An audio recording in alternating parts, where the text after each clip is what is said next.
Hello friend, नमस्कार। एक बार फिर मैं आप सभी के बीच में अपना एक नया वीडियो लेकर प्रस्तुत हूँ। आज जैसा कि सन 2025 का आखिरी दिन है, 31 दिसंबर 2025।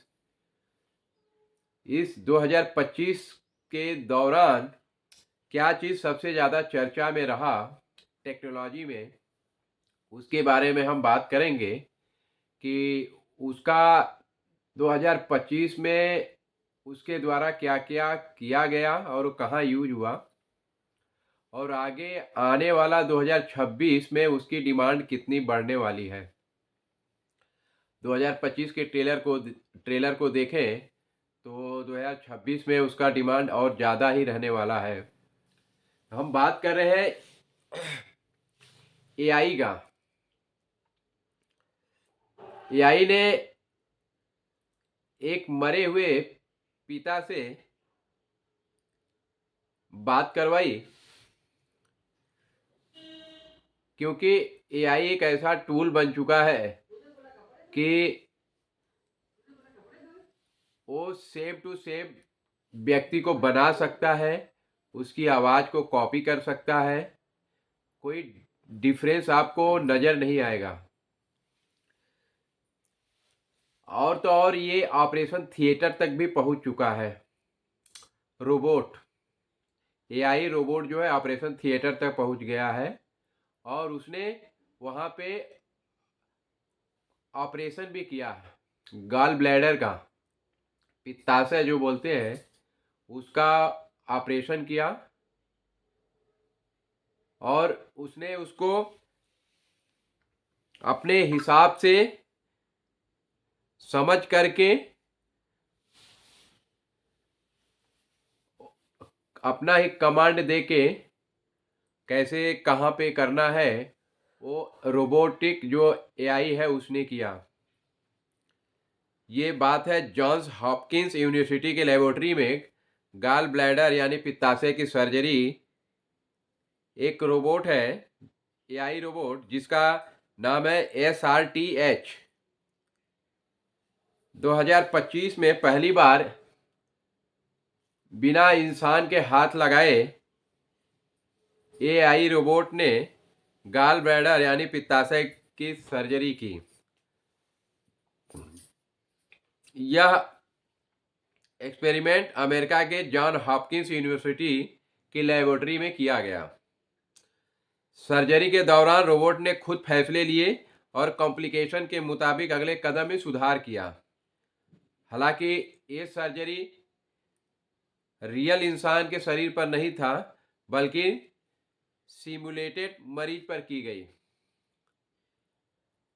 इस एक्सपेरिमेंट की जो अगुआ थे करने वाले medical robotics expert Axel Krieger ने कहा कि अब रोबोट सिर्फ इंसानी आदेशों का पालन करने वाले नहीं हैं, वो खुद मरीजों का इलाज कर सकेंगे। आप सोच सकते हैं कि अभी आगे आने वाले समय में एआई रोबोट का कितना काम बढ़ने, मतलब कितना आदमी को रिप्लेस करके एआई ही काम करने वाले हैं। इवन अगर ऑपरेशन भी अगर एआई के द्वारा ही अगर होता है तो हॉस्पिटल के लिए भी एक आगे जाकर भविष्य में खतरा बन सकता है।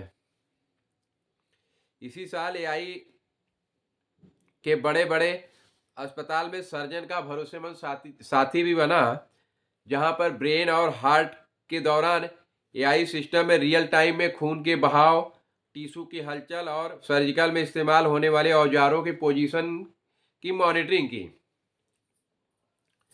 जैसे कोई कट कट खतरनाक होता, स्क्रीन पर अलर्ट आ जाता, अवॉइड एसएल, इस नस से बचिए, रिस्क राइजिंग, खतरा बढ़ रहा है, शिफ्ट लेफ्ट बाई 2 mm, दो mm बाई तरफ खिसकाइए। मतलब ये सब कमांड जो है रोबोट, एआई रोबोट देता है। ये ऐसे ही एआई रोबोट नहीं बना है, इसके लिए इस सर्जरी के लाखों वीडियो, एमआरआई और सीटी स्कैन पर उसको ट्रेन किया गया है। ऑपरेशन थिएटर में लगे अल्ट्रा हाई स्पीड कैमरे और बायोसेंसर हर सेकंड हजारों डेटा पॉइंट एआई को भेजते थे, जिससे वह इंसान से 1000 गुना तेज समझ रहा था। एक्सपर्ट मानते हैं कि 2027 तक एआई की मदद से सर्जरी कॉम्प्लिकेशंस 40% घटाए जा सकते हैं। हालांकि पूरी तरह रोबोट से सर्जन का चलन आने में अभी भी 5 से 10 साल लग जाएंगे।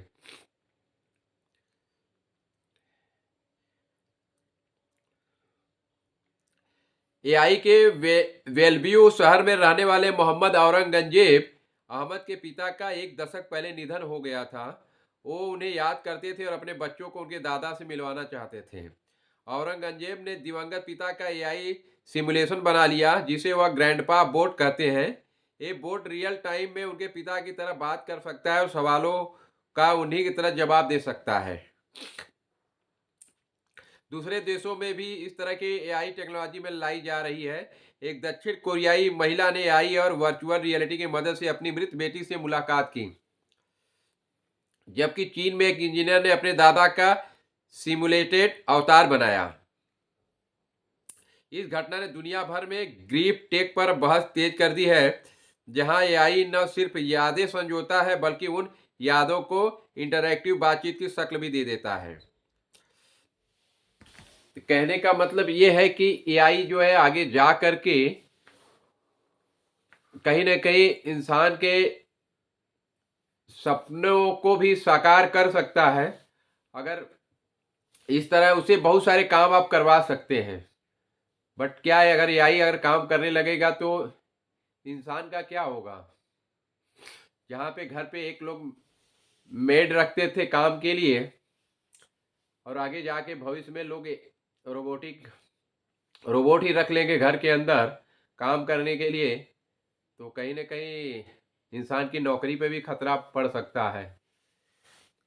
ठीक है, वो तो आगे की बात है, अभी वो समय अभी आने में बहुत टाइम लगेगा, क्योंकि ये तो अभी विदेशों में अभी नहीं हो पाया है। तो ये तो भारत है, भारत में तो अभी बहुत टाइम लगेगा। तो कहने का मतलब यही है कि कुल मिला करके आगे ये जो नया साल है, नया साल में एआई का चलन बहुत बढ़ने वाला है। और रोबोटिक एआई का तो हर चीज़ में इस्तेमाल होने वाला है। चाहे आप मतलब कार बनाने में लेंगे, वहाँ पे भी आपको ज़रूरत पड़ेगा, हॉस्पिटल में ज़रूरत पड़ेगा, होटल रेस्टोरेंट में ज़रूरत पड़ेगा। तो ये सब बड़े बड़े होटलों में विदेशों में ऑलरेडी चल रहा है। वॉलमार्ट ने एआई नेगोशिएशन सिस्टम का इस्तेमाल कर छोटे सप्लायर के साथ एआई से डील करवानी शुरू कर दी थी। 2025 में से तेज़ी आई। अब सोचिए कि एआई जो है छोटे सप्लायर है उनसे जो है कि डील कर रहा है। जो आदमी आदमी से डील करता है, अब एआई जो है डील करने लगा है। एआई ने बेचने वालों से कीमत, भुगतान और कॉन्ट्रैक्ट की शर्तों पर बातचीत करके करीब 1.5% तक बचत हासिल की। 75% सप्लायर ने एआई के साथ बातचीत करना इंसान की तुलना में बेहतर बताया। इस दौरान एआई ने सामने की कीमत, स्टॉक की स्थिति, डिमांड, पिछली बिक्री और बाजार के ट्रेंड को देखकर खुद तय किया कि कब दबाव बनाना है और कब समझौता करना है। इस प्रयोग से जुड़े एक्सपर्ट का कहना है कि अब एआई सिर्फ सुझाव देने वाला टूल नहीं रहा, बल्कि वह एक्टिव निगोशिएटर बन चुका है, जो इंसानों की ओर से फैसले ले सकता है। तो कहने का मतलब कि कल को अगर बड़े बड़े जो मॉल हैं वहाँ पर अगर एआई आपके साथ में डील करता हुआ नजर आए, आपसे बातचीत करते हुए नजर आए, तो कोई आश्चर्य की बात नहीं होगी। क्योंकि आजकल जिस तरह से इसका चलन बढ़ा है, उसमें वो दिन दूर नहीं है कि आगे 5 से 10 साल के अंदर में एआई एक मजबूत टूल बन करके पूरे विश्व में फैलेगा। तो इसमें एक्चुअली देखें तो बहुत कुछ एआई के द्वारा करवाया जा रहा है।